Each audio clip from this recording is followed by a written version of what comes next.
Final Fantasy fans generally love 7. For a lot of us, it was our first journey into a fully 3D adventure, and the PlayStation supported graphics and audio quality that, while maybe a bit chunky today, were revolutionary at the time. Add to the excitement of the visuals a compelling story, a battle against a group whose greed and lust for power threaten the very health of the planet and everyone on it. Wait, this sounds vaguely familiar. Which eventually grows into an all-out fight against evil to save the world. Yeah, now we're seeing a theme. Of course, a story is only as compelling as its characters, and Final Fantasy stories and characters have always been supported by the incredible music of Nobuo Uematsu. The tracks he has written for the series have provided a depth to some of our favorite characters that can only be partially revealed through dialogue and action. We looked previously at how Uematsu's music for Aerith supported a deeper understanding of her character and journey, and if you haven't watched that video, I encourage you to follow the link in the description over there. By popular demand, we now look at Tifa's theme, because a lot of you said you wanted to hear about her. So who is Tifa? Is she a love interest? A companion? A warrior? A friend? A caregiver? Maybe all of the above? It's still too early to tell with the remake, but we know that the original game gave us hints into Tifa's backstory and character bit by bit, and generally through the eyes of Cloud. It's possible that this video will contain some spoilers for the original Final Fantasy VII, and therefore potentially the remake, so if you haven't enjoyed the 1997 version, what are you waiting for? Go do that! We first encounter Tifa as part of Avalanche, the pro-environment militant group fighting against the Shinra Corporation. We find out pretty early that she and Cloud were childhood friends, but things get weird. Once the mind games start, we're left wondering who Cloud is. Was he in Soldier? Is he even a real person, or some sort of experiment gone wrong? Are any of his memories his, or even true? Throughout this extreme identity crisis, Cloud is confronted by two powerful forces. On the one side, desperate to make him question himself and lose faith in his mission, is Sephiroth. On the other side, tethering him to reality and helping him rediscover himself, is Tifa. She is a lifeline for Cloud throughout the game, but don't be fooled into thinking she is merely the female foil for our main protagonist. Cloud is what is referred to as an unreliable narrator. We see the story through his eyes and experiences, but come to discover that his perception and experiences are not as truthful as we would be led to believe. In this way, Tifa is in fact a more important character. As the only one who has been present at the main events leading up to the story, she provides valuable information about 2/3 of the way through the game that fill in all the missing holes and confusing storyline elements. She is to Final Fantasy VII what R2-D2 is to the Star Wars saga. If anyone would just take a second and say, "Hey, could you explain what's going on?" they would have all the information needed to avert certain disaster. But Tifa is more than a counterpart to Cloud. After all, at the beginning of the game, she has been doing just fine on her own, as not only an active member of Avalanche, but a part-time bartender and caregiver for Marlene. Essentially, Tifa is the sort of person everyone needs in their life. Driven, organized, compassionate, wise, and willing to go to hell and back for the people she cares about. But fans of the game know all this. The question is, how much of this do we get from the music, and how? The first time we hear Tifa's theme is following the opening bombing mission at Shinra, as the team regroups back at 7th Heaven. Because of the serenity of the music, you could be tricked into thinking that this theme is meant to just signify a sense of home or a safe place. And it does, but through the character of Tifa. When we relate a sense of home to music, we will invariably end up talking about tonic, often referred to as the home chord of a key. In this case, we are in the key of F major, so our tonic, or home chord, is F major. And boy do we hear it.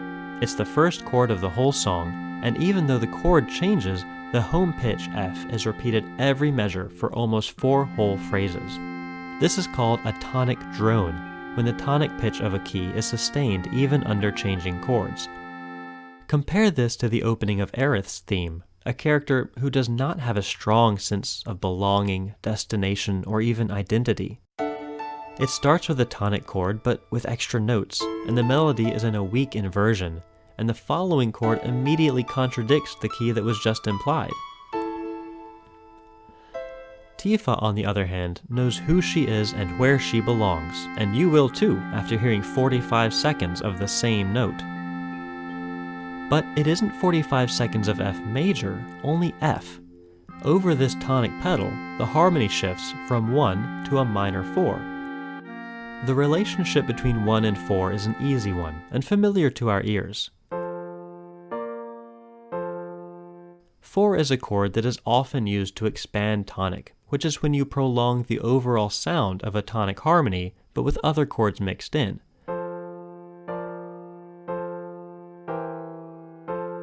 The chords move around, but within the neighborhood of tonic. But this isn't an easy 1-4 motion, because 4 is supposed to be major in this key. No, this shift to a minor 4 hints at something less familiar. When we hear a major tonic chord, our brain tends to fill in the other notes to make sense in a major key, because we're used to hearing either all major or all minor. This modal borrowing, or mixing minor and major scale degrees together, is therefore a very impactful way to make a listener's ears perk up. In this case, our 4 chord, B-flat major, borrows a D-flat from F minor, giving it a slightly wistful feeling, as though it's trying to get back to something better. The D-flat pulls very strongly back to the C of the tonic chord, much more so than the D natural of a major 4 would. This rocking between 1 and minor 4 continues, almost like a lullaby, until it's interrupted by a dominant chord. But not a real dominant chord. Sure, it's built on C like a dominant should be, but it uses E-flat instead of E. We talked about this a lot in Aerith's theme, what the lack of a leading tone does to our expectations. To me, the minor 5 in this context is hinting that even though there is no doubt where home is, it could be convinced to go on a journey. Now this is where the melody begins, but I want to keep looking at the harmony for a minute because it does start to change up.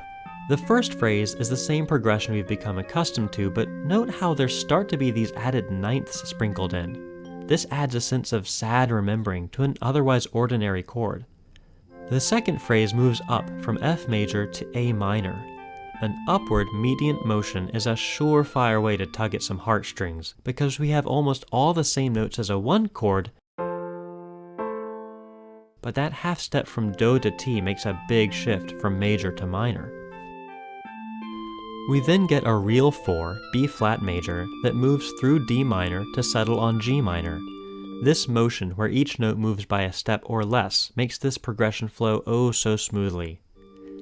From there we go exactly where we think we should. G minor, the 2 chord, goes to C major, 5, and resolves to F major, 1. Textbook harmonic progression. But oh wait, because F slides down to E-flat major for a final tag that actually cadences on G major. You don't need to get very deep into music theory to know that neither E-flat nor G major chords occur in F major. Remember when I said the minor 5 hinted at going on an adventure? Here it is, adding 1 flat and then subtracting 2 over the span of 3 chords. But it's not long-lived, and the harmony returns right back to F major to repeat the progression as though nothing ever happened. So now let's look at the melody, because it's a really good one. If a single interval can be a motif, and I argue that it can, then Tifa's theme is built on a 6th. Here, the 6th outlines the underlying harmony, so that we get a major 6th over 1 and a minor 6th over 4. By the second phrase, we're getting used to the pattern of leaping up and back down, so when the harmony shifts up to 3, we get an equally unexpected second skip up of a 3rd, which is the inversion of a 6th, leading to the highest leap yet, a 6th from Mi up to Do. Interestingly, this is the first instance of our home pitch of F in the melody, and it is fleeting. As grounded as the harmony is in this sense of home and belonging, the melody freely dances all around tonic without ever settling on it.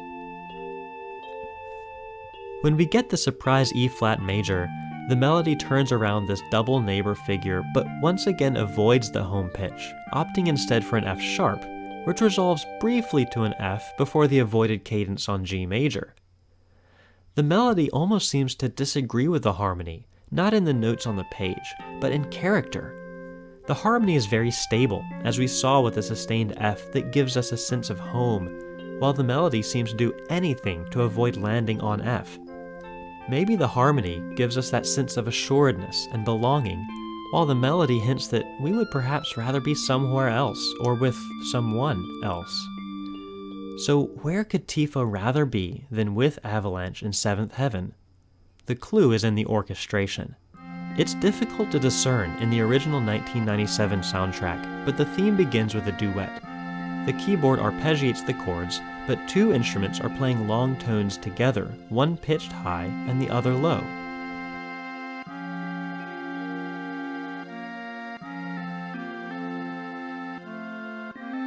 The melody is presented first by a high instrument, probably a MIDI flute.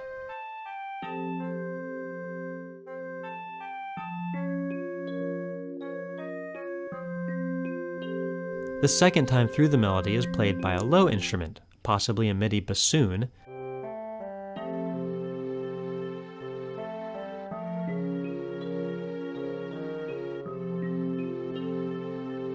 then the flute joins back in for the final phrase in harmony.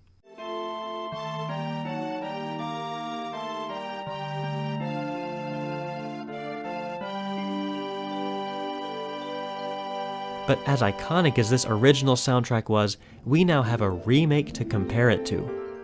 Tifa's theme has been fully orchestrated in the remake, and modern technology allows us to hear clearly what is happening. In the remake version, there are 3 melodic instruments, an oboe, a flute, and a horn. At times, either the oboe or flute will have a solo melodic line or play together. The horn only plays in support and harmonization of the oboe or flute. If we want to assign characters to instruments, it may be tricky to decide between the oboe and flute. Both have, for better or worse, traditionally been associated with femininity. The oboe perhaps less so than the flute, probably because of the pointed sound and less breathy quality. Again, these are problematic and antiquated gendered ideas that realistically have nothing to do with an inanimate instrument, but they persist nonetheless. More clear is the role of the horn. The horn has a warm and gentle quality as well, but the instrument has its history in hunting. One member of the hunting party would communicate with the others using a series of horn calls, each of which would mean something different. In music, the horn is also often used to evoke images of military or battle, even though historically that would have been more well suited to a trumpet. So the oboe and flute could represent Tifa. As we mentioned, she is a warrior and strong role model, so the strong sound of the oboe makes sense. But she is also a caregiver and romantic interest, so the more gentle, compassionate sound of the flute represents her well too. The horn in this theme clearly represents a soldier, or soldier, if you will. There is no doubt that the horn is a musical stand-in for Cloud, which makes sense given the story that is revealed over the course of the game. Tifa and Cloud were together as children until he left to join Soldier, which he only did to impress her. When the disaster at Nibelheim occurs, Cloud is there to save Tifa. Later, when Cloud has lost himself, Tifa is there to save him. Throughout the events of Final Fantasy VII, their fates and journeys are so intertwined that it is no surprise that the music reflects this.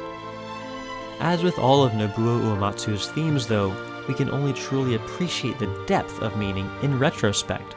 All the clues are there from the moment we step into Seventh Heaven after the first bombing mission, but it will be hours and hours of gameplay before we understand what we've heard. I hope this sheds some light on why Tifa's theme impacts us the way it does, and why it gives so many of us a sense of comfort and security. If you liked this video, I hope you'll subscribe for more content. I'll see you next time.